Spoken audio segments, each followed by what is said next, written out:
Good morning, everyone. All right, Anna, thank you for such a wonderful introduction. I promise you, sometimes the myth is greater than the legend, but thank you so much for that. First of all, good morning to everyone. Thank you all so much for coming. Thank you for the diligent work that you do in the space that we occupy.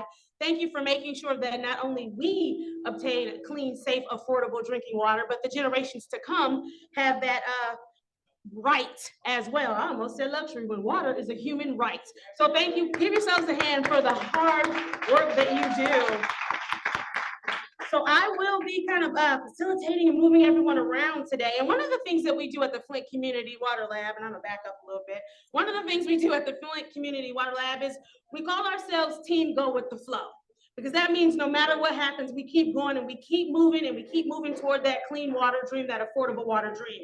So I'm gonna bite off that just a little bit today as we have to move through different rooms. And so what I will say is it's time to move. And then I would like for you all to say, we're going with the flow and just move to where we're going. So can we practice that? You mind? Okay, it's time to move. There we go, it's time to move.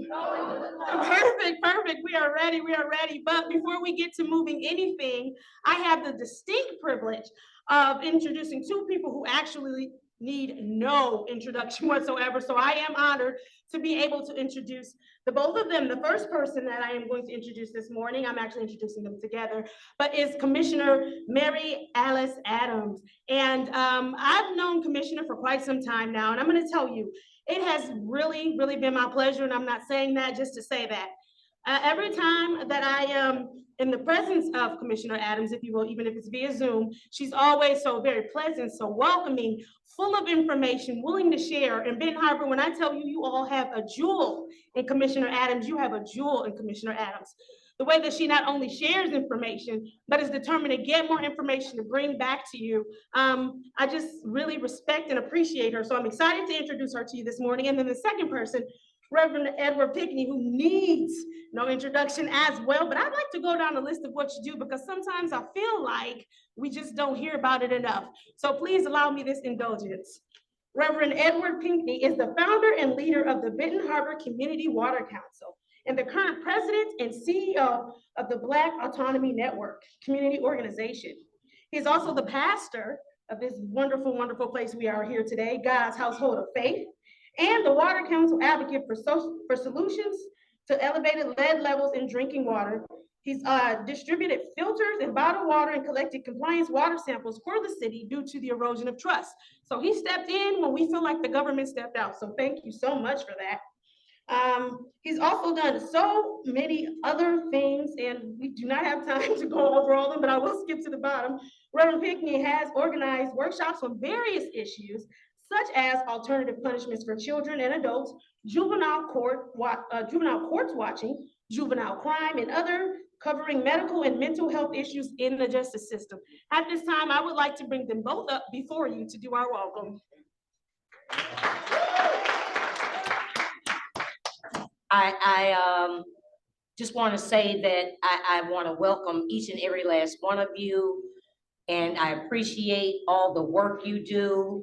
I just want to say that I'm also the founder of a nonprofit that I formed for the community by the name of Project Need Foundation, because the needs are various, not only in Benton Harbor, but across this country. And we take care of a lot of the community's needs. It's a new foundation, but it's going to take grassroots organizations like us. Now, on the capacity of my governmental role, I've been fighting so hard for water rates.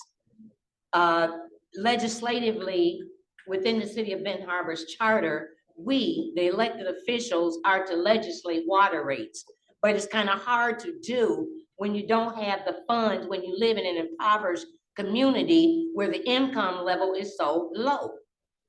And I'm sure that Benton Harbor isn't the only place that this is happening, which is why I'm so glad that this day is happening. And I'm not going to stand before you long, but I just want to encourage everybody, please stay involved. Let's exchange, let's network and legislate and lobby Washington to let the funds loose out in our communities that they know that we need to fix our infrastructure and make water more affordable across this country.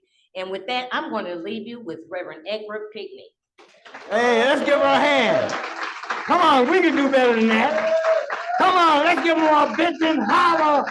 Hey, welcome. Hey, we thank you, Mary Alice. We thank you for the work that you do. A tremendous asset. But what I'm going to talk briefly, I won't be up here long. You know, I get long-winded. But the thing that I want to talk about, what happened in Benton Harbor, Michigan, should never, ever happen to another community. It should never happen to another community. And we have a true hero here, Emma Kennard. She's the one who came to me and exposed the governor. Exposed her because they had no intention of changing the pipes here for 20 years. But we went to work. They didn't think that we had intelligent people here. They didn't believe that we knew what to do. You see, we went together and got 21 agencies or organizations, 21 to file that petition with the EPA. And that rocked their world because they never thought that something like that could happen from Benton Harbor. But we as a group, here's what we need to know. It's time that we change the way we do business. We can't allow them to get away with stuff. We got to start holding them accountable for their actions, you see? And I thank God for Emma Kennard. I think they should give her a hand because she's a hero. She's the one who started all this mess. She's the one who kept things going. She's the one who did what needs to be done.